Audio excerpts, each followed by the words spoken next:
Love music, live sport. Pole Position with Andy Alston and Adam Todd on Rock Sport Radio.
Welcome to Pole Position, the motorsport show here on Rock Sport Radio. Andy Alston with you alongside Adam Todd, broadcasting live on DAB digital radio across central Scotland, online and on TuneIn. So on the show this week, will this be the year Ferrari have something to cheer? Dovi the best after Ducati protests? Bird gets it all wrong in Hong Kong, and Ogier wins again, but is Mexico on the wane? All this and more on Pole Position. Now, the world of motorsport woke up to a sad story this morning as Formula One race director Charlie Whiting has passed away at the age of 66. Charlie was set to get the Australian Grand Prix underway this weekend, and tributes have been flooding in for a man who's been part of the sport for well over 40 years. And Adam, this news has come as such a shock to the motorsport community. Terrible, terrible news to be waking up to this morning about Charlie Whiting, 66, really no age nowadays. And the fact that he was walking around Albert Park yesterday with Sebastian Vettel, we heard Vettel speak about that in the press conference, there was no sign that this terrible incident would happen, and then the next day he's not there, so a real shock for everyone. And it's been great to see the way drivers and teams and everyone in the paddock, there's just been a real outpouring of love towards Charlie Whiting, and people really appreciative of all the work that he's done during his time at the FIA.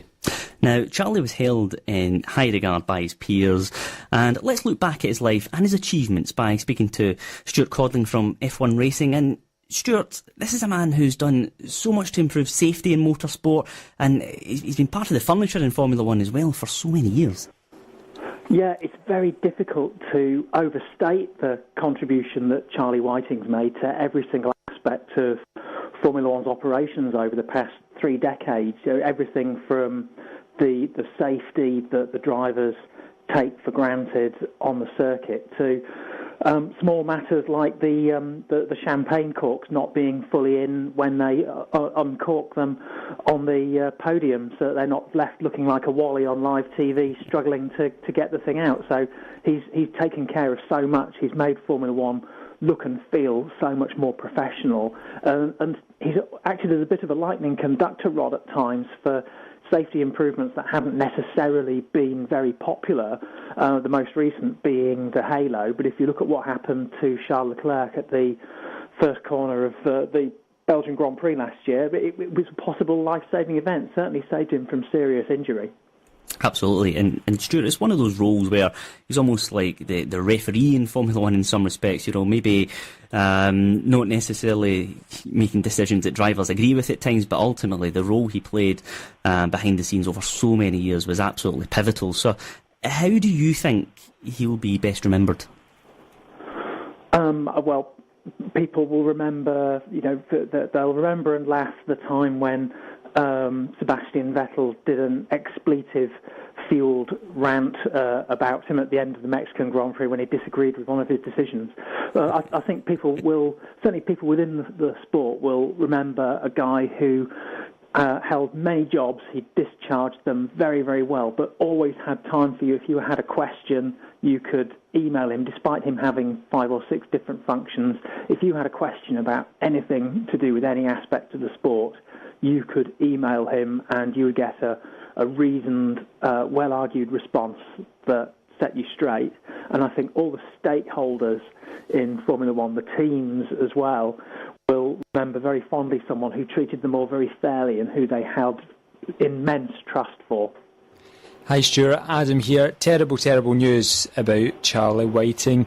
I mean, looking ahead to this weekend's race, I'd imagine there's going to be lots of tributes, but who do you see as the team to beat this weekend?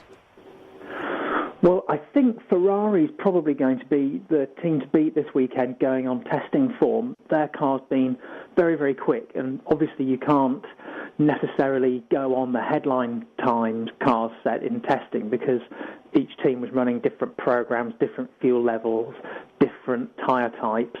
But our experts have been crunching the numbers and trying to equalise things based on what they think fuel levels were. And they think that the Ferrari could be anything up to half a second quicker than the Mercedes at the moment. So really, Sebastian Vettel and Charles Leclerc are in the pound seats.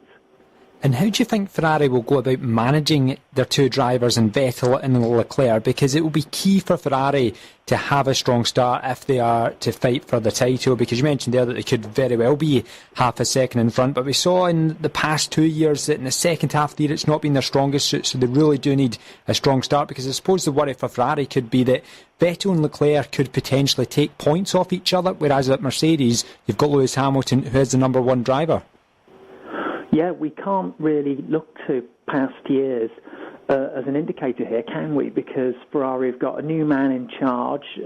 Ferrari very sensibly replaced a divisive and unpopular team principal who destabilised the team with a guy who's a unifier. But now they have this hotshot in car number 2 who is going to put pressure on Sebastian Vettel. And we've seen in previous seasons, particularly when Sebastian was paired with Daniel Ricciardo in Red Bull, that he doesn't really like being beaten if he is beaten. So if Sebastian doesn't come out the blocks fighting and scoring maximum points in these first few Grand Prix, and if Leclerc somehow manages to score more than him, it's going to put the team in a very, very difficult position because they can't do what Mercedes did to Valtteri Bottas last year and say, well, you're going to have to play the dutiful number 2.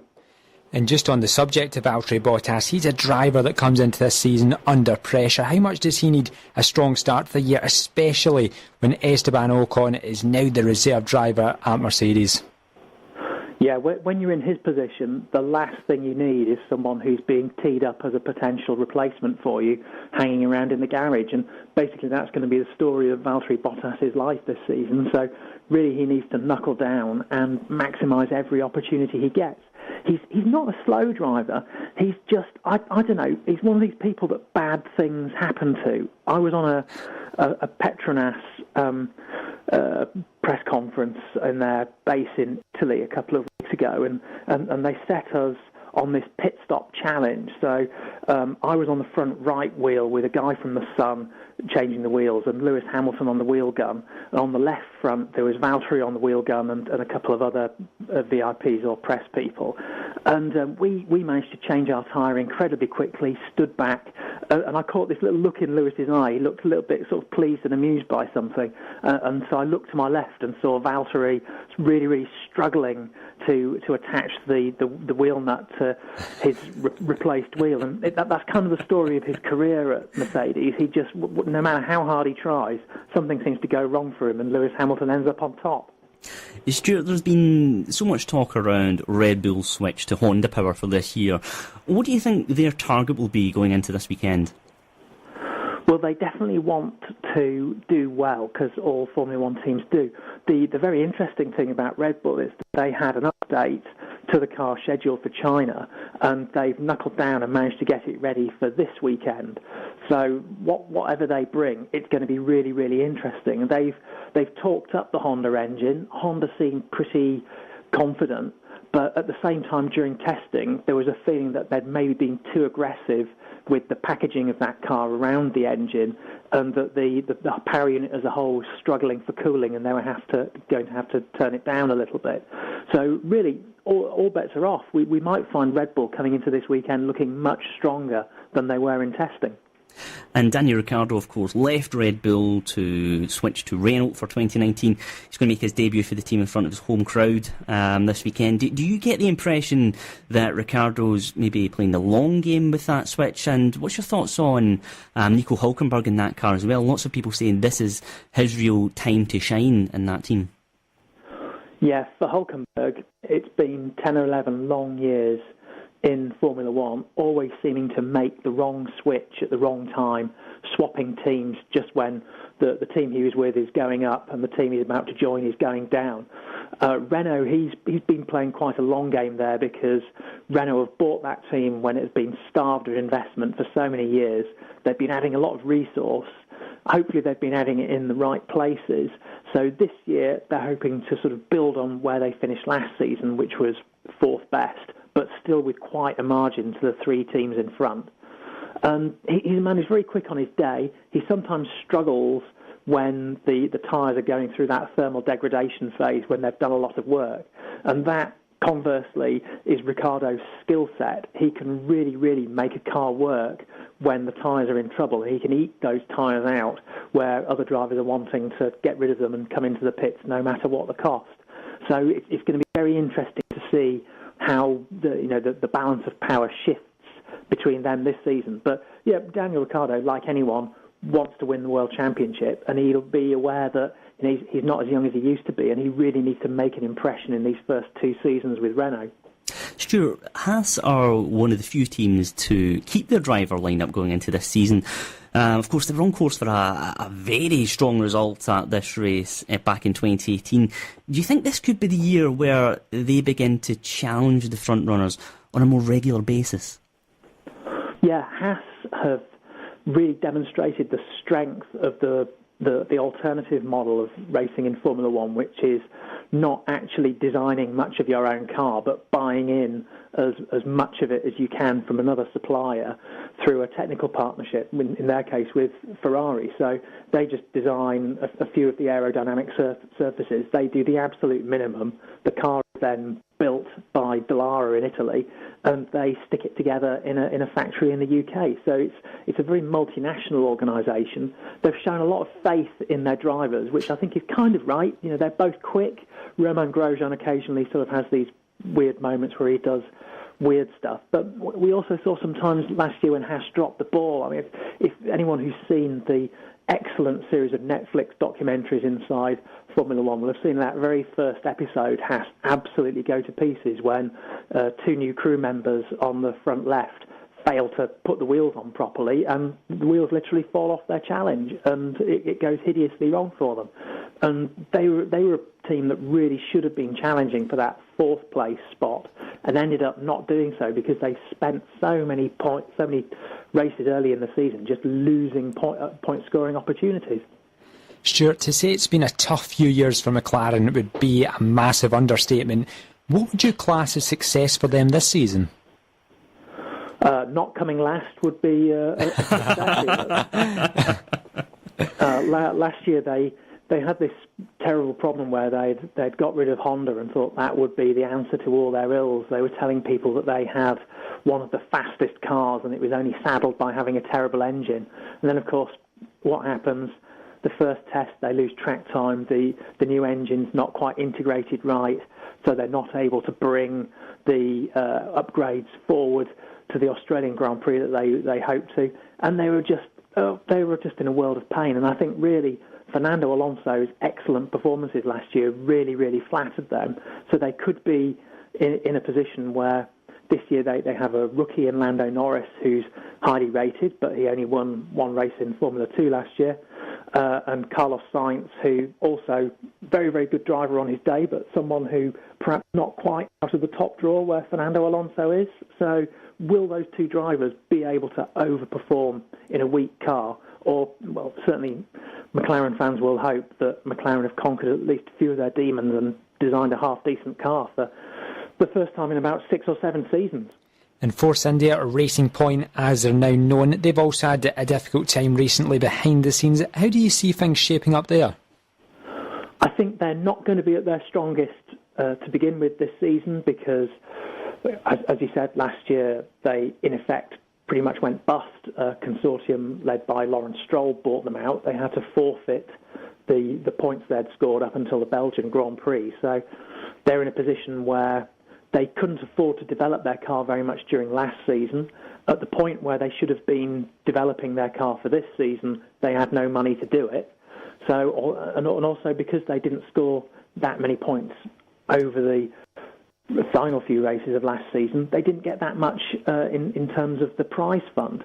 So they're not exactly rolling in cash still, and they're also running a car that was designed when they didn't really have any money. So this is kind of, I think, going to be an interim year for them, looking at it generously. We kind of hope that they do well because they've got ambitious plans.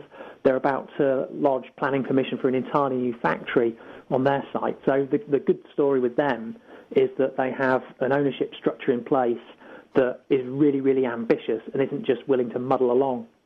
And Sauber have also been rebranded going into this season with Kimi Raikkonen and Antonio Giovinazzi behind the wheel of the Alfa Romeos. How big a signing was that for them to get Kimi on board? I think it was very important for them to get Kimi on board because Giovinazzi showed promise in the junior formula, but when he subbed for Pascal Wehrlein in Formula One a couple of seasons ago, he didn't really set the world alight. So he's got a lot to learn, I think. But the great thing about Sauber is that they have a fantastic man in charge in the form of Frederic Vasseur, who's a racing man through and through. He's been really successful in all his other enterprises in other forms of motor racing. So he really does know how to run a team properly, and he's a proper racing man rather than a politician or a yes man or anything else. So if anyone can get the best out of those two drivers, it's him. Stuart, Toro Rosso raised a few eyebrows when they re-signed Danny Kvyat, alongside Alexander Albon, of course, going into this year. How do you see that situation unfold? And Kvyat, of course, going in there with a real point to prove. Yeah, and Kvyat is someone who's in the past crumbled when he's been under pressure. He's been really good when he's been at Toro Rosso in the past and under less pressure. So hopefully he'll thrive. Hopefully he's learned a bit. He was always quick. It's just he tended to have these strange moments where he'd drive into someone like some sort of human cannonball. Alexander Albon, Thai-born, British registered driver. Another interesting case, he was quite strong in Formula 2 without setting the world alight. I think the struggle he's going to face is that he has much less cockpit time than his fellow rookies. So he might just get bossed by Daniel Kvyat in the opening races of the season. That said, he was pretty good in testing when he wasn't throwing it off the road, so I think the book's still open on him. And sure, just finally, we're all expecting a tough season for Williams, but Robert Kubica, the one glimmer of hope there. Yeah, it's a great story to see Robert Kubica back. It's a shame for him, really, in terms of on his road back to Formula One, when he got into a previous spec car the summer before last and tested it. He was quick straight away, and he said it just felt right, and that seemed to be almost the cue for him to come straight back into Formula One. Then he drove a contemporary car, and he struggled because when you think about it, he last drove in 2010. The cars have got heavier in increments since then, so they're harder to drive. There's a whole different discipline to it. The tyres are different. So there's a lot more for him to adapt to. And he hasn't had enough seat time because that car was late to testing. And then because the parts started to wear out, they didn't have much inventory. They had to then stop the test early. So he's been starved of seat time. And he says he's only basically 20 or 30% ready. That said, he's a really, really experienced driver. He's got great leadership qualities, and he's exactly what that team needs because they're in massive disarray at the moment. They seem to have got rid of their very experienced technical director in a sort of Game of Thrones style bout of management bloodletting, which is never a good thing to do at the dawn of the new season. So hopefully Robert will be the person to galvanise them and really get the most out of it. Great stuff, Stuart. Thank you very much for your time here on the show. That's Stuart Codling there from F1 Racing. And stay with us as we talk about all things MotoGP up next on Rock Sport Radio. Love music. Live sport. Pole Position with Andy Alston and Adam Todd on Rock Sport Radio. Now, it was a thrilling first race of the season in MotoGP last weekend as Andrea Dovizioso won the Qatar Grand Prix for Ducati. Defending champion Marc Marquez was second, Britain's Cal Crutchlow taking the final step in the podium. So let's look back on the race by speaking to Simon Patterson from MCN. And Simon, how big a win is that for Dovizioso? Because he never seemed fully happy during testing.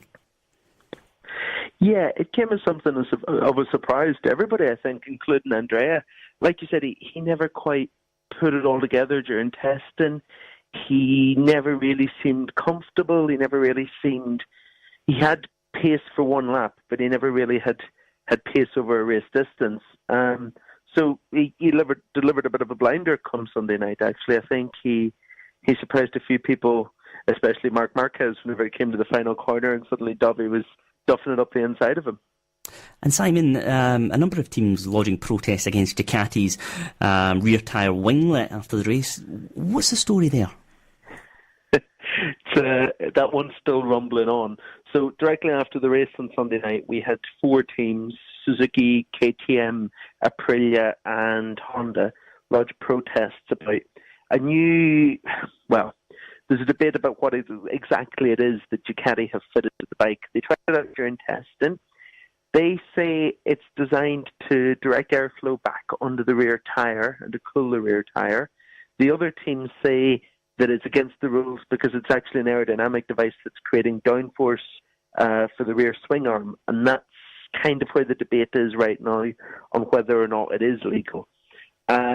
It's been passed on to the FIM Court of Appeal, which will hear it before the next round in Argentina, though we're not quite sure when exactly they will hear it.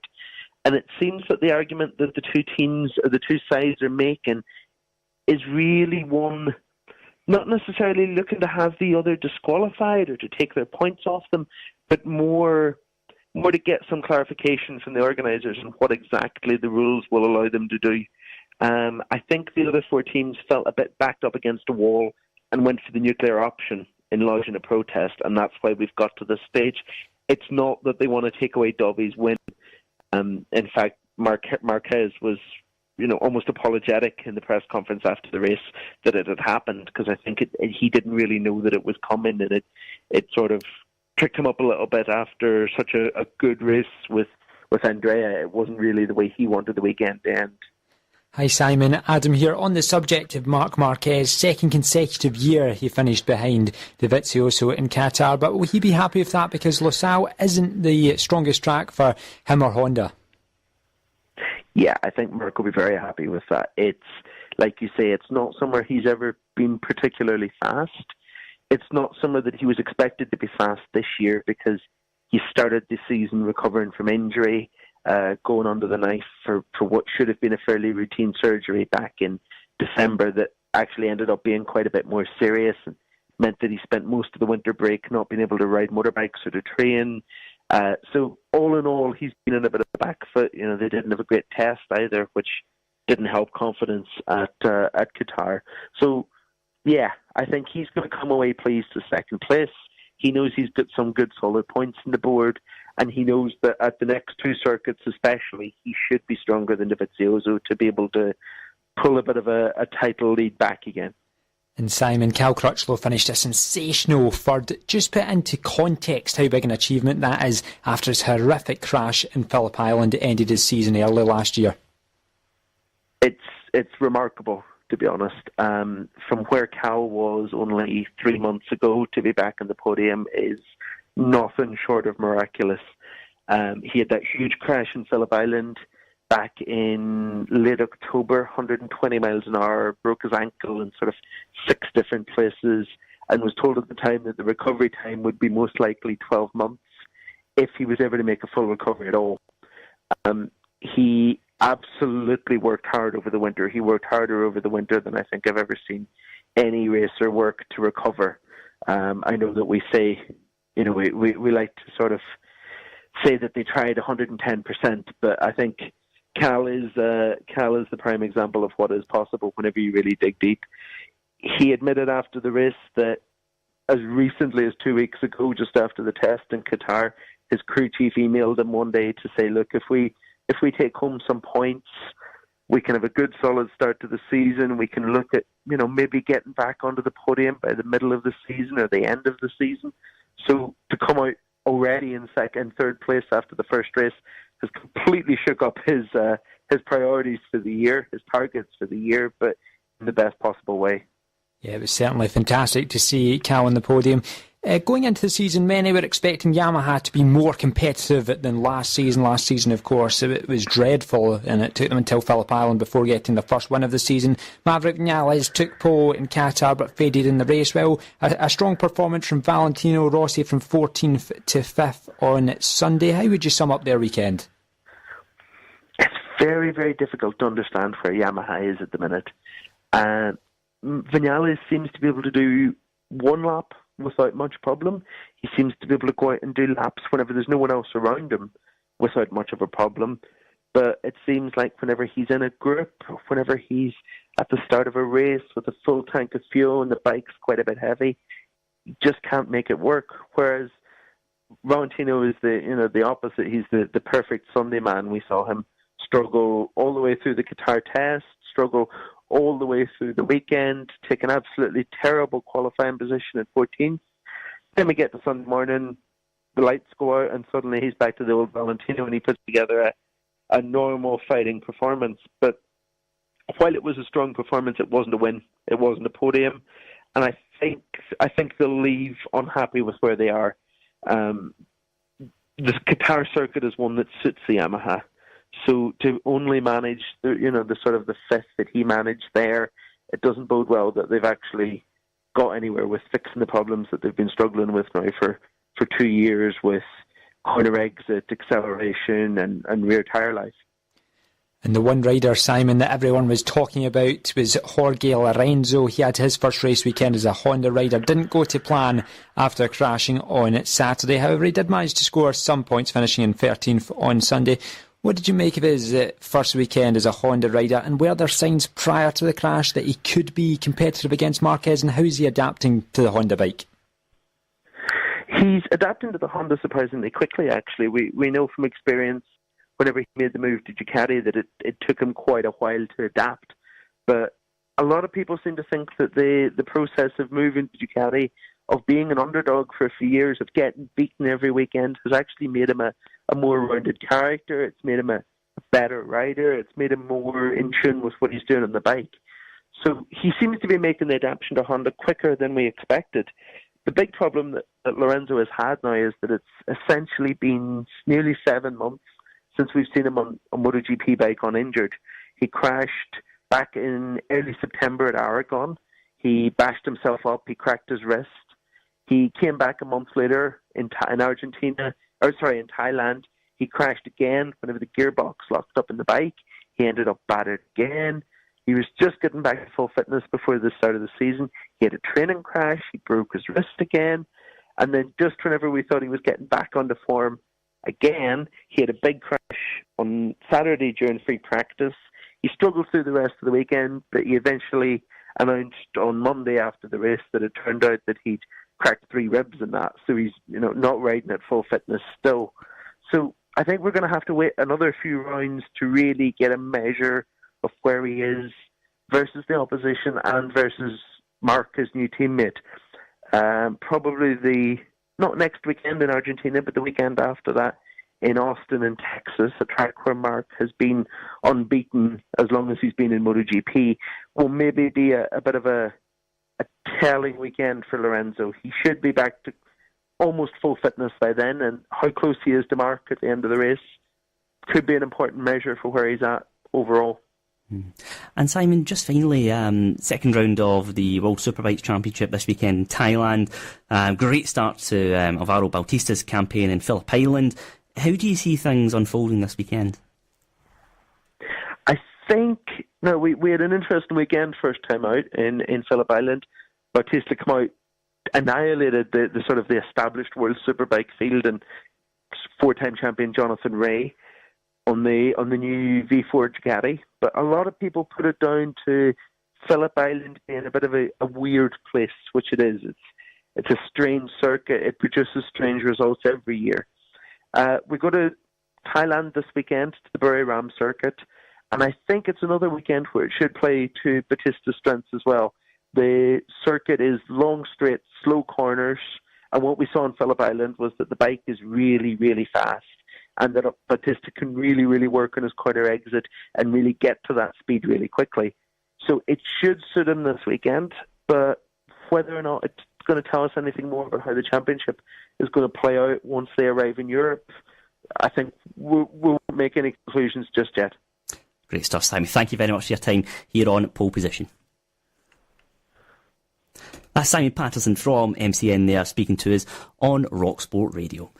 Now, moving on to Formula E, and it was another dramatic race as Eduardo Mortara was handed victory in Hong Kong after Sam Bird was penalised for making contact with Andre Lotterer. Now, it was an incident that split opinion at the time, so let's find out more on this story by speaking to Conrad O'Keefe from eracing.net. And Conrad, what was your take on the incident? What I noticed from the incident is that, firstly, Sam Bird was bottled behind in the final laps, behind Andre Lotterer. It was quite a frustrating situation all round because, as we know, he'd already lost the position that was once his earlier in the race.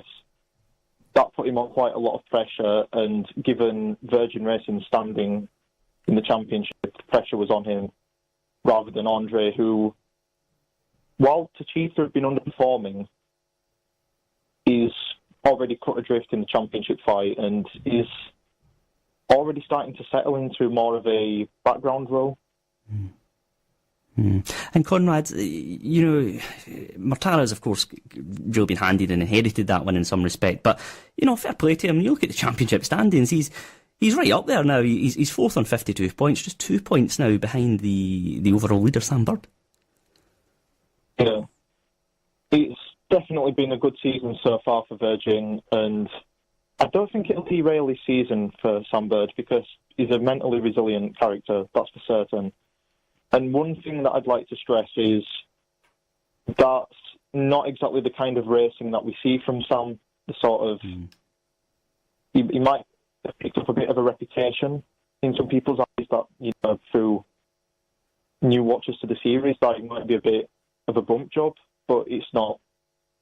If anything, that Hong Kong race was the perfect example of a chaotic street race in Formula E's nature, and we saw it from the very start. We saw it from the beginning when there was an absolute series of bumps. You could hear them flying off everywhere into the first turn. Conrad, I completely agree. It's a very interesting point because when you look at the first take of that incident, you go, well, maybe Bird's been a bit out of line there, but you see him, he tries to pull the car back in and tuck in and sit behind the car in front going into the corner. So I don't think there's any kind of malice in it, and I completely agree, he's not that type of driver, but ultimately it's the stewards have decided that action had to be taken. That it was against the rules, and credit to the FIA and the people who make the decisions, they're quite consistent on this. One argument that I've heard be mentioned, and it's been quite a popular one that I've seen, is there was an incident earlier in the race involving his teammate Robin Fraines and Sebastian Buemi.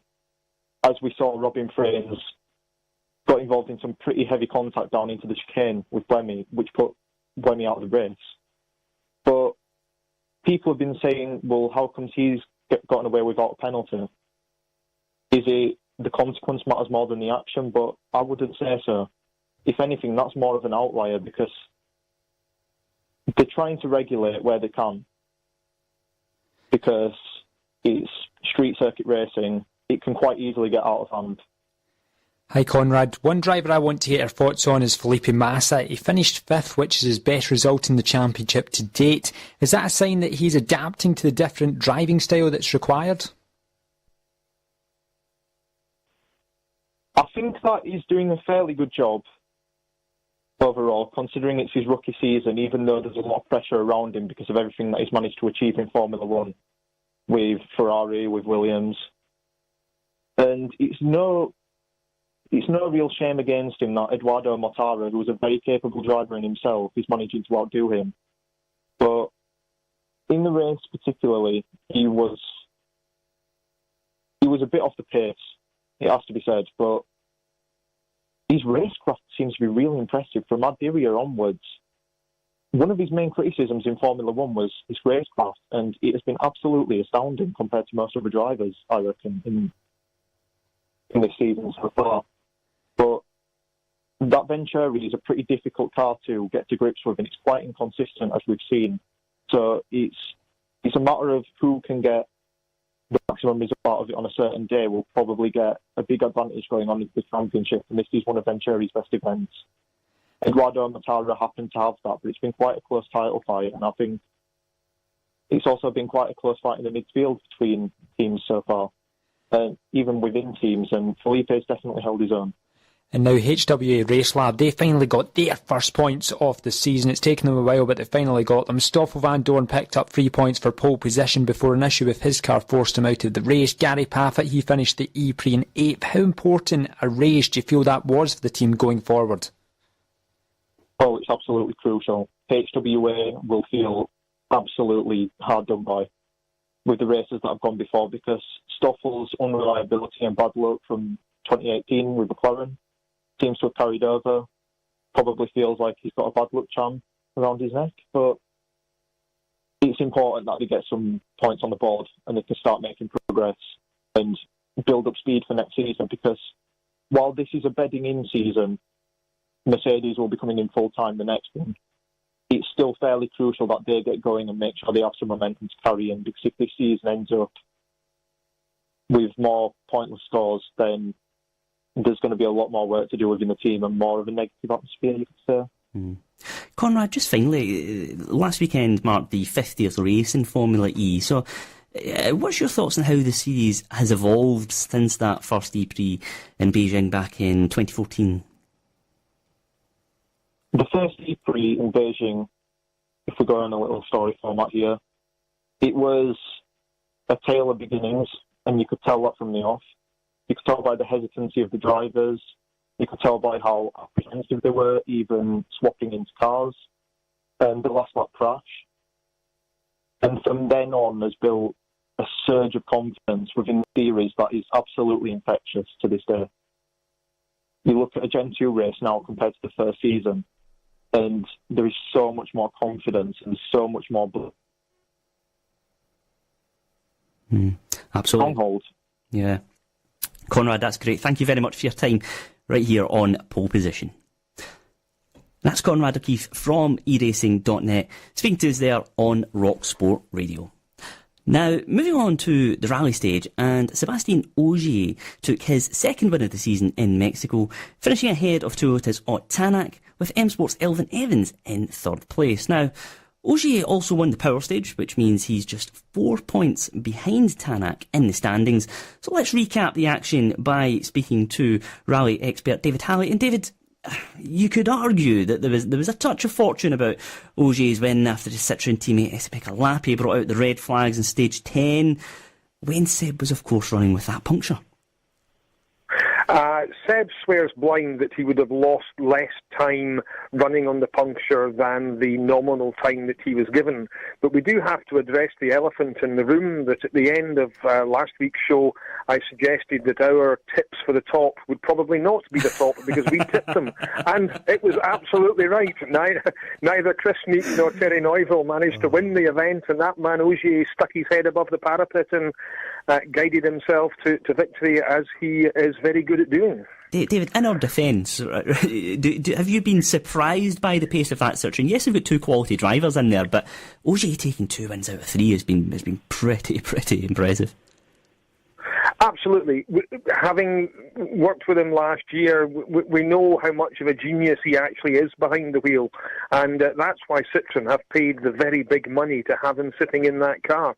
Esteban Lapa's no slouch, but he does make the occasional mistake. As we saw, he got the car off the road, the nose was sticking into the track, so they threw the red flag eventually.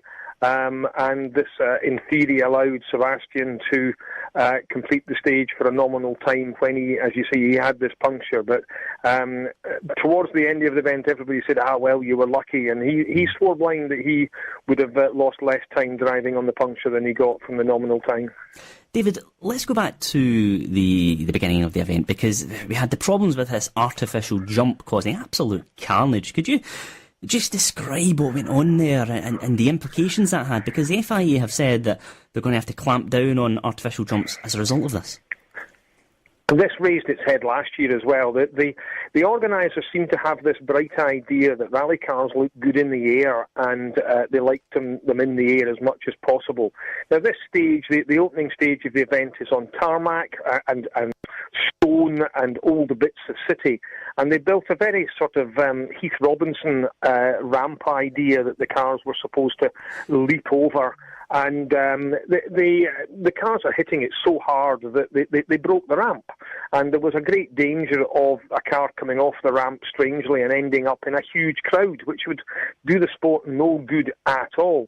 Now, these World Rally cars with 400 horsepower or thereabouts on gravel tyres, on gravel suspension, running on a sealed surface, they're moving about all over the place. They look phenomenal. You don't need to have them in the air, but organisers seem to think that that's what's required. And yes, the FIA have to stamp it out pretty quickly. David, I'm conscious of the fact that this has been an event that's in some respects been riddled with danger, because Andreas Mikkelsen leading the rally at one stage before kind of running into problems early on, of course, but he had that incident with the route blocked by a gate on the opening stage of Saturday afternoon. I mean, just as well he managed to clock it in time and avert danger, because that could have been very, very serious. Absolutely, and it has happened in the past where naughty spectators have gone and done things in stages to make the cars look more spectacular. It's a very dangerous thing to do, because these drivers have been through the stages, they know where they're going, they're getting their pace notes, and they come round the corner absolutely flat chat because they know that there should be a straight ahead of them, and there's a gate, there's a boulder. There's all sorts of things have been placed in the paths of cars in the past, and it's a very dangerous game to play, because as we saw from Teemu Suninen, he hit a rock and almost took the front end off his Fiesta. Now, that rock was not put there deliberately by a spectator or anything like that. It was pulled out by a previous car.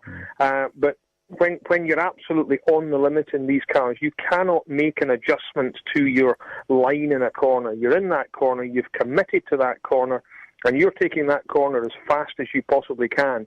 Try and move away from something that's in the middle of the road, and the accident will be even bigger, because it'll be the outside of the corner and rolling the thing into a ball.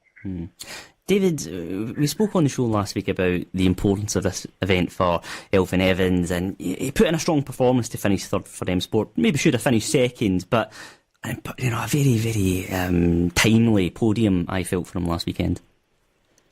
Absolutely. He is kicking himself very hard because he didn't manage to hold on to second place. There was a wrong choice of tyres that he made on the last morning, which didn't help him at all. But yes, a third place finish when all others were falling off and breaking things was a very mature drive, and as you say, very timely to help another podium for M Sport's Fiesta. So yes, a good all-round event for Elfyn.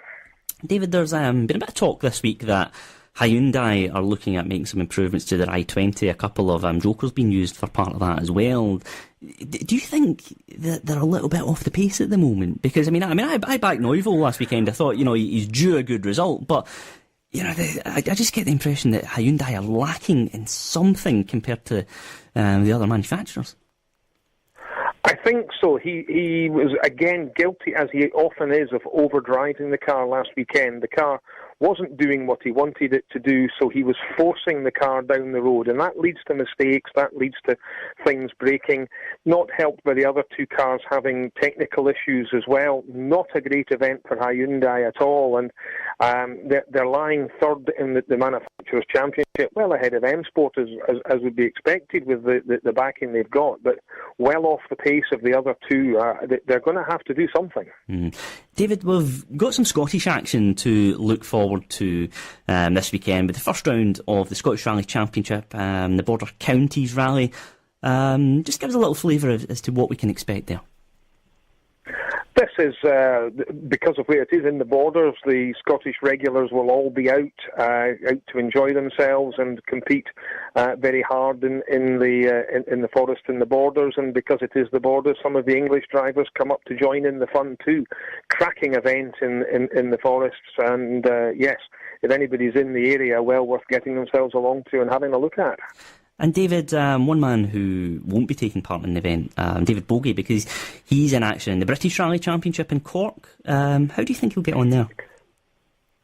Again, West Cork is a very interesting event. It's a British Championship round, but it's in the depths of Southern Ireland, so a lot of Irish contingent there as well. The Irish Championship runs to the same WRC2R5 rules, so there's a lot of very quick drivers over there. David is a very quick driver himself. He's had a lot of success on the tarmac in Ireland. An Irish tarmac is an entirely different sort of road to any other road in the world. In terms of suspension preparation, most rally cars have a tarmac specification, a gravel specification, and then an Irish tarmac specification because it is so unique. And David, just finally, we've got a few events to look forward to, so if people are thinking about getting along for the first time, what would your kind of advice be? Go out well prepared. You are talking about being in a forest, so it's going to be muddy, it's inevitably going to be wet, so wrap up well and obey the instructions of the marshals. The marshals are not there to upset spectators. The marshals are there to keep spectators safe, and we've seen it in the World Championship, and we get exactly the same situation in any rally in the UK. There is a safety delegate who will pass through the stage before the competing cars go through to make sure that he feels that the stage is safe to run. If people are stood in stupid places, he has no problem with saying that stage does not run, and that can ruin your afternoon if you've dragged yourself out into a forest to watch a rally and suddenly it doesn't happen because somebody's being silly. So play the game, behave, stand in the appropriate places. Rally cars can fly off the track, so you have to be in places that are deemed to be safe. And the experts have been through the stages to make sure that the designated spectator areas are as safe as they possibly can be. Brilliant, David. Thank you very much, as always, for your time here on Pole Position. Not at all. We'll do it again. That's rally expert David Halley there. All right, let's get the Superfast Scots roundup now with Glenn Alcock. Hi, good evening. Hello to everybody that's listening. So, quite a lot of things to cover this week. So, Dario Franchitti, one of our greatest drivers and ambassadors for Scottish motorsport, was inducted into the Motorsport Hall of Fame for open wheel racing at the 31st Motorsports Hall of Fame of America at the weekend. So he's unveiled a bronze bust of himself that will be displayed in the hall, and that's a great honour for Dario, and it's well deserved for everything he accomplished in his IndyCar career in the United States. And Glenn, Graham Carroll, the Scottish esports driver, been a bit of good news for him this week as well. Yeah, so he's already affiliated with Red Bull Racing, so he's now announced that he's going to be part of the Red Bull Racing esports team. The sim racing is growing and growing, and Graham's really passionate about that, so that's really good news from him. He's got a racing background, you know, in the sport itself, but now he's moving more into the sim racing, and Red Bull's been a great support for him. Other kind of young kind of stars to keep an eye on. So 19-year-old Sandy Mitchell, you'll be aware of him. So he raced in the British GT and he's in Blancpain GT now. So he's just announced that the North American Lamborghini Super Trofeo Championship, he'll be competing in that with Wayne Taylor Racing behind the wheel of a Lamborghini Huracan with his teammate, who's Italian, Andrea Amici. The season starts in Birmingham and I know that doesn't sound that glamorous, but it's actually Birmingham, Alabama on April the 7th. So the other glamorous event that's on April the 7th, of course, is the first round of the Scottish Motor Racing Club at Knockhill, which I'll be competing in, but it won't be quite a Lamborghini when it's a Citroen C1, but there you go. Yeah, a 19-year-old driving a Lamborghini, yeah? I know. It's a tough life for Sandy. And I think it was just last week he turned 19. But he's a great driver. I followed his progress in British GT when he was partnered alongside Kieran Haggerty, and it was great to see his career, progressing the way that it has. So good luck to Sandy for this year. Somebody else who's a Scottish driver that's been racing in the Blancpain is Lewis Williamson, so he's 29 from Dundee, and Straka Racing has confirmed that it's going to be running 2 Mercedes AMG GT3 cars in the remaining Intercontinental GT Challenge races in 2019, and later this month the squad will be going to the California 8 Hours at Laguna Seca before the calendar moves on to the Spa 24 Hours and Suzuka 10 Hours and Kyalami 9. So you've got Gary Paffett, Tristan Vautier and Lewis Williamson, so that's a great opportunity for him, and he's racing in the Blancpain as well, so we'll keep a focus on how he gets on. Other wee things just of note, so the West of Scotland Karting Club at Lark Hall, so remember we talked a few weeks ago about it having its track extension, so the track was open last week to spectators after its improvements and it got great feedback. So they're saying it's one of the best karting facilities in the UK. The feedback's that the new layout is very challenging, it's very quick, and everybody that's out really enjoyed it. The tarmac pit area with designated parking bays and electric points, tie-down points for the awnings were really great, and even the cafeteria's had a wee revamp and it's got a new menu, so things are good there. So if you get the opportunity, pop along to Lark Hall and you can see how the facility's progressed. A couple other wee things to mention as well. So Colin Noble, we've talked about him in the past for the Courier Cross, racing in LMP3. So he's confirmed that he'll be racing in the European Le Mans Series, but he's also now racing in the Michelin Le Mans Cup with his teammate Tony Wells. So it's going to be in a brand new Norma M30 Nissan LMP3 car. So that's a change from the Ligier that they usually drive. The season kicks off on April 13th at Paul Ricard. So he's going to be a busy boy because he's going to have 6 4-hour races in the European Le Mans Series and the Le Mans Cup. So Colin seems to be racing everything at the moment, but that's great. It's a great job that he's doing. And Glenn, sorry. Go on, sorry. I was going to say, if there's time for just a couple other little things as well. So David Coulthard's going to be racing in the 77th Goodwood Members Meeting in a 1955 Mercedes-Benz 300 SL Gullwing in the Tony Gaze Trophy, and he's had good results in that car in the past, so it'll be good to see DC back out on track. Glenn, just finally, you mentioned your own kind of driving ambitions and how you're getting on. What's preparations like ahead of the Citroen C1 Cup next month? Yeah, so this weekend is the sort of final test before we kick the season off on April the 7th. So obviously it's kind of new to me, but it's an exciting time, a wee bit nerve-wracking as well. But things are going in the right direction for me personally. So the college, the car's ready to go, and it's spec that it should be in for the first race. So everything should be as I'm going to drive it in competition. So there's 4 sessions for us from a testing point of view on Sunday. So 2 15-minute ones in the morning and 2 20-minute ones in the afternoon. So we'll be going up there and just trying to get out and initially build up a bit of confidence, shake the car down, and then start to try and slowly increase the speed. But it's exciting, a bit unknown obviously as well. I've already driven one, so it was good fun. It will be nice to actually drive the one I'm going to be competing in, and it's great. The job that the college has done is fantastic. So I'm eager to get the season kicked off and see how we're going to do. But you'll hear all about it here, I'm sure. Absolutely, Glenn. Thank you very much as always for your time here on Pole Position. No problem. Thank you. Cheers. That's the Superfast Scots roundup there with Glenn Alcock. All right, now it's time for a little bit of this. Final lap on Pole Position on Rock Sport Radio. Yeah, it's that time of the show, Adam, as you tell us 6 stories from the world of motorsport this week in just 60 seconds. So it's you're midway through March, so let's see how you get on this time around, because your time starts now.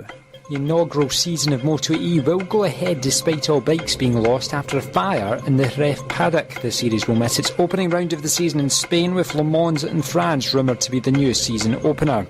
World Superbikes has confirmed it will count the Tissot Superpole race in official statistics from now on. At the previous round in Phillip Island, the race was not counted as an official World Superbikes race.